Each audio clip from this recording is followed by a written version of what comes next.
বস্তি দখলের খবরটা পাওয়া মাত্র গীতা অগ্নিজিৎকে সতর্ক করে দেয় আর তার চেম্বারটা লক রাখতে বলে সেখান থেকে চলে যায়। অন্যদিকে গিনি লুকিয়ে লুকিয়ে বলতে থাকে যে তোদের সবাইকে ধ্বংস করে দেবো গীতা, তুই কিছুই করতে পারবি না।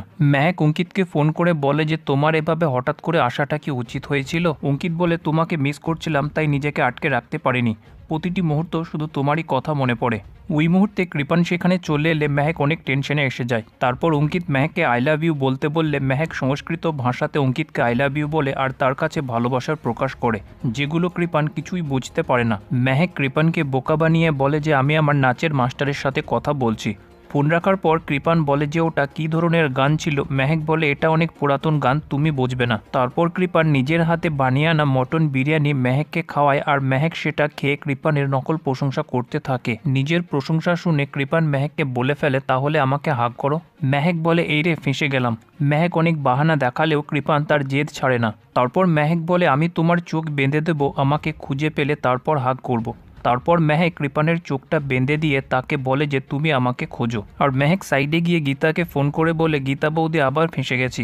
মেহেকের কৃপানকে হাঁক করার কথাটা শুনে গীতার ভীষণ হাসি পায়। ওই মুহূর্তে পদ্ম সেখানে এলে মেহেক বুদ্ধি করে পদ্মকে কৃপানের সামনে দাঁড় করিয়ে দেয়। কৃপান পদ্মকে ধরে ফেলে আর তাকে মেহেক ভেবে নিজের বুকে জড়িয়ে ধরে। আর কৃপানকে হাঁক করতে পেরে পদ্ম ভীষণ ইমোশনাল হয়ে পড়ে, কারণ এতদিন পর সার্থক হলো তার বিয়ে।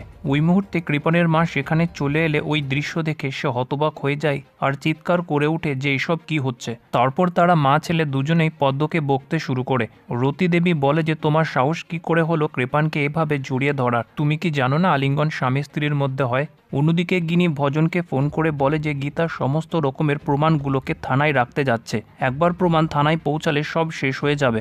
ভজন ধীমান সেনকে ফোন করে খবরটা দিয়ে দেয়। ধীমান সেনের গুন্ডারা মাঝ রাস্তায় গিয়ে গীতাকে আটক করে তার কাছ থেকে প্রমাণের প্যাকটা নিয়ে পালানোর চেষ্টা করলে গীতা তাদেরকে মেরে তাদের 12টা বাজিয়ে দেয়। ওই মুহূর্তে ভজন তার গুন্ডাটাকে ফোন করে ব্যাগ পেয়েছে কিনা জানতে চাইলে গীতা ফোনটা তুলে ভজনকে উচিত জবাব দিয়ে দেয় আর বলে যে ভজন মিত্তির এই প্রমাণটা যেদিন কোর্টে নিয়ে যেতে পারবো তোর ধীমান সেন আর কিরণ কান্তির কি অবস্থা করব তুই দেখে নিস।